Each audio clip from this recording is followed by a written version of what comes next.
From the iHeartMedia Studios, A Professional Edge by Sean G. Todd, tax attorney CPA and certified financial planner, is providing general information related to taxes, investments, and estate planning. This information is not to be perceived as providing individual legal, tax, or investment advice, as each individual's circumstances are unique. Being a listener does not create an attorney/CPA or an investment advisory client relationship. Each individual's personal situation is different, and seeking one-on-one advice with a licensed professional is recommended. Securities and fee-only investment counsel is provided through Schwab Institutional Member SIPC. This is Professional Edge, a program designed to help you understand the importance of getting counsel and advice from a licensed professional and help you appreciate the significance of being able to integrate your investments, tax planning, and estate planning into one cohesive plan to prevent an unintended consequence. We will be talking with Sean G. Todd of Estate Management Counselors, LLC. Estate Management Counselors, LLC is an independent fee-only investment management firm based in Atlanta with a satellite office in Columbus, Georgia that serves select clients throughout the country.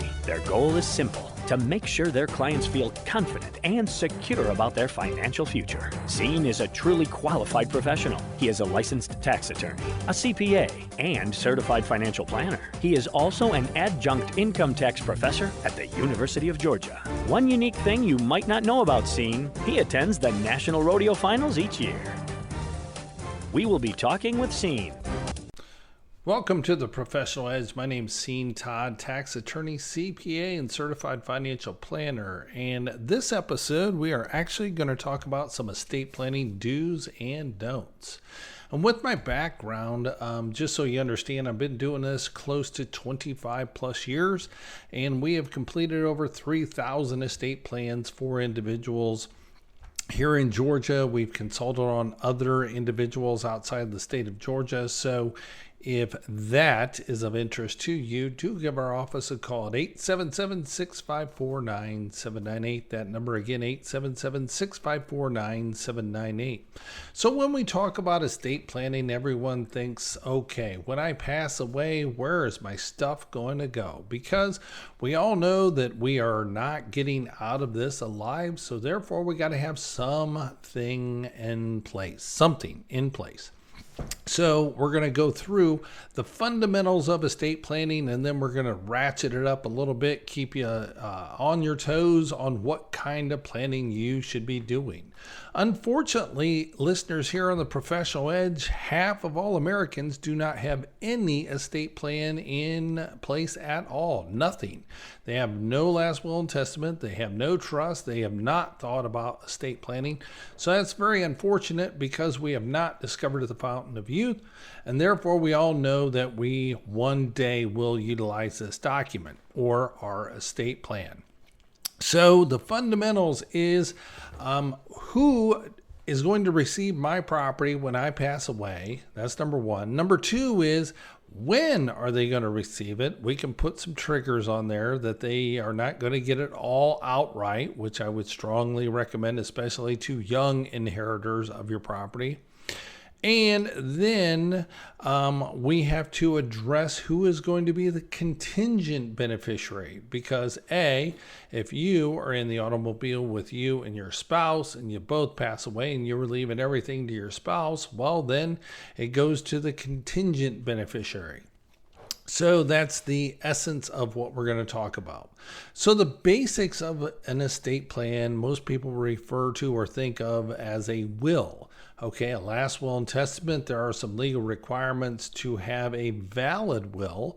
And the reason why you got to have a valid will, and those are legal terms, well, the probate court judge will look at that, review the last will and testament when it's offered for probate. And if it's invalid, meaning improperly executed, you've downloaded this off the internet, signed it, put it in the drawer, you think everything's fine because you said, I, Bill Smith, being a sound mind, give everything of my property to my spouse when I pass away. If my spouse doesn't survive, it goes to my kids in equal shares, period, signed off, dated, and you had it notarized. You think that's a valid will. Well, guess what? You unfortunately passed away, and your spouse takes this to the probate court, and they say, okay, This was not properly executed, and therefore it's not going to be able to be proved as a valid will.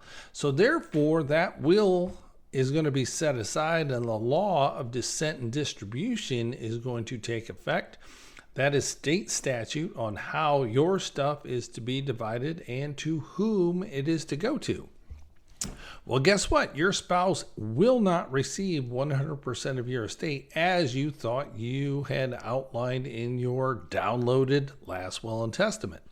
So your spouse gets quick math half, and then the other half is divided among the children. So there's one episode right there. And your children might be 18, 19 years old, or they might be minors. And if they're minors, then it's held basically until they reach the age of majority. Could be 18, 21, depending on your state.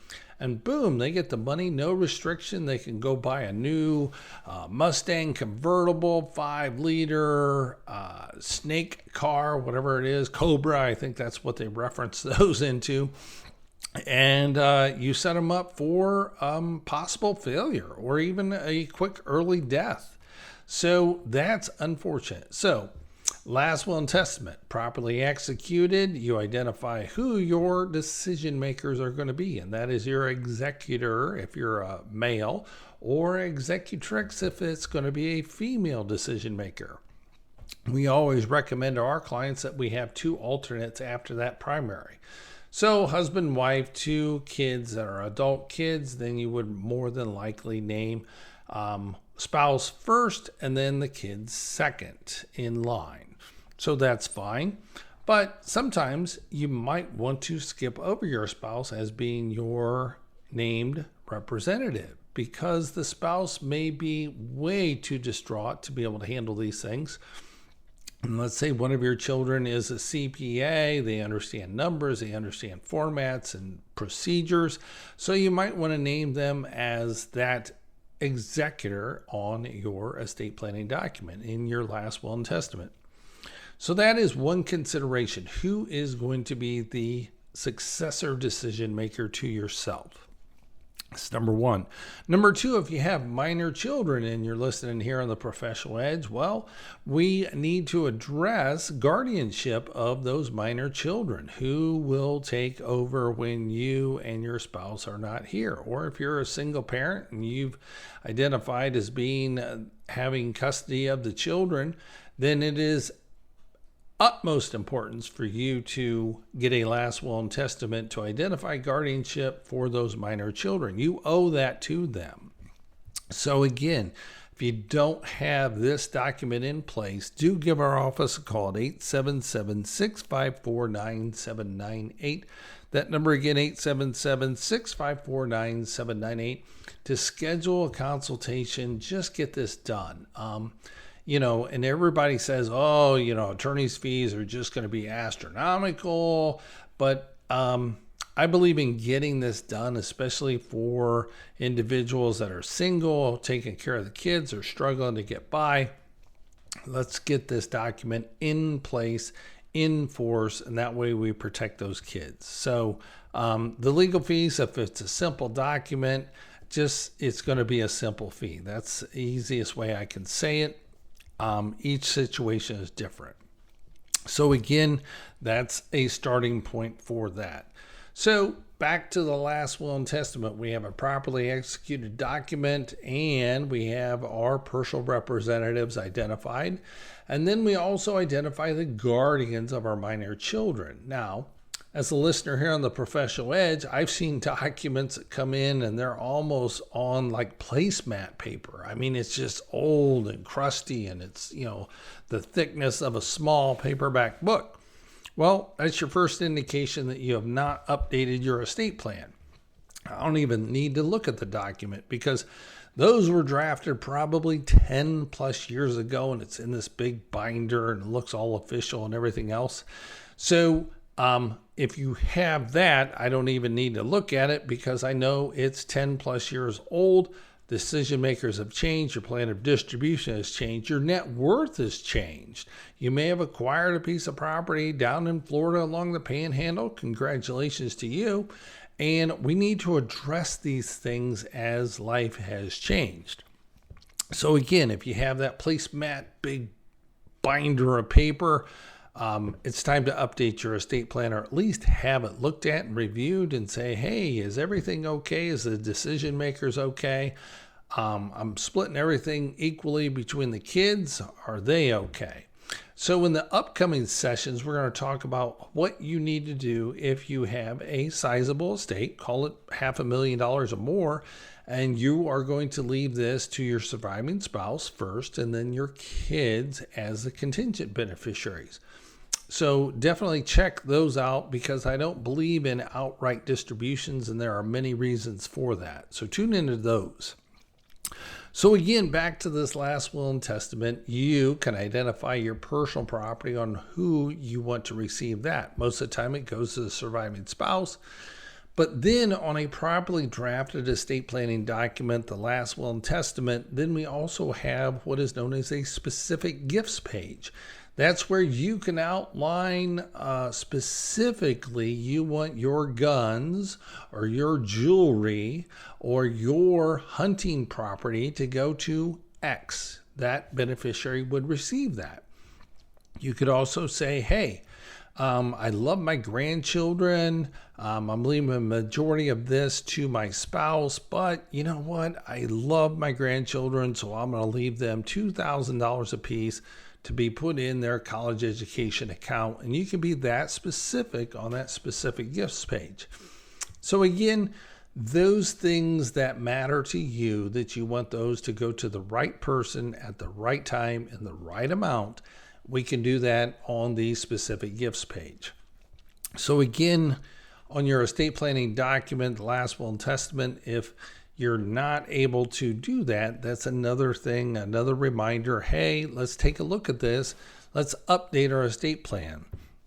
So another way to get started on thinking about your estate planning is you can visit our website as EMC Advisors. That is Echo Mary Charlie Advisors. And there is a estate planning ultimate guide there that you can request. Again, that is EMC Advisors, Echo Mary Charlie Advisors.com. The other key factors that we want to make sure that we address in that last will and testament is property. And most people think, okay, I'm going to leave this joint property to my spouse, okay? And okay, it's a joint property. Well, we got to make sure that that joint property is properly documented, and that's where when we work with clients, we give them a list of items we want to see, such as deeds to property. We want to see some bank account statements. We want to see their IRA accounts and their beneficiary designations on those, their life insurance policies. So we take a snapshot of their financial net worth to be able to see what assets they are, because titles on property supersede whatever you have in your last will and testament. So you could actually say in your last will and testament, I want everything to go to my surviving spouse. But if you have that hunting property with your son and it's jointly held between dad and son, well, guess what? Mom is not going to get that hunting property because the term of the deed says joint tenant with right of survivorship. So when dad passes, son is going to inherit that. And those provisions supersede the provisions in that last will and testament. So that's a gotcha. That's an estate planning do and estate planning don't. Well, the estate planning don't is don't neglect to look at the titles on your real property. More coming up here on The Professional Edge. I appreciate your time and listening in on your estate planning do's and don'ts. My name's Sean Todd, tax attorney, CPA, and certified financial planner, host here on The Professional Edge. We've all thought about it. Everyone listening will need one. Not having one can cause untold heartache, family conflict escalating to the point of a lawsuit. One simple thing that avoids all that: an effective estate plan. As a practicing tax attorney, Sean Todd with Estate Management Counselors has completed over 1,000 estate plans during his 15 years of professional practice. He can help you implement an effective estate plan, coordinate your financial accounts, and make sure you have named the proper beneficiaries to maximize your tax savings. Call 877-654-9798 today and let tax attorney Sean Todd help you implement an effective estate plan. Call 877-654-9798 today.